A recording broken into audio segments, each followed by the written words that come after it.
Toowoomba and parts of the Darling Downs were last night lashed by a large lightning storm exactly 2 years since the summer of sorrow. Nearly 9,000 lightning strikes were recorded. More than 10,000 Ergon customers were blacked out. 60 millimetres of rain was recorded at Toowoomba Airport in just 1 hour. And 2 years ago, it was Brisbane and Ipswich that were starting to go under. On this anniversary, lawyers acting for thousands of flood victims are saying it looks like they have a case against the operators of Ivanhoe Dam. Jonathan Lee reports. If it wasn't for the ruins, it would be hard to imagine it ever happened.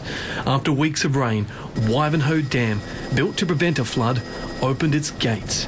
By the following day, the Brisbane River broke its banks.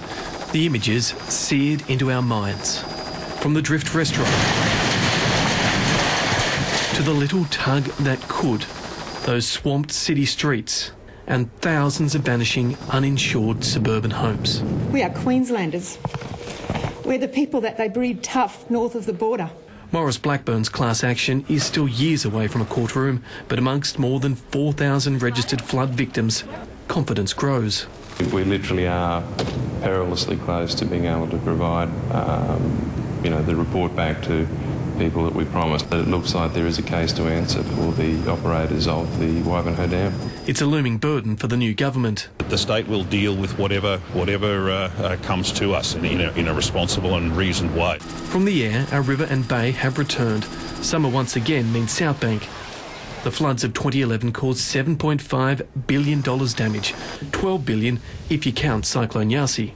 We've got more than $6 billion worth of work completed and over $4.5 billion worth of work in the pipeline. While its infrastructure has returned, many of its scars still remain, as does the debate about whether Brisbane is better prepared to face another natural disaster. Not everyone says yes. There's still denial of how the flood should be managed. However, La Nina occurs only about every 4 or 5 years, so we've still got another couple of years before the next one. Time to prepare. For those that lost everything, how could you forget? Jonathan Lee, 10 News.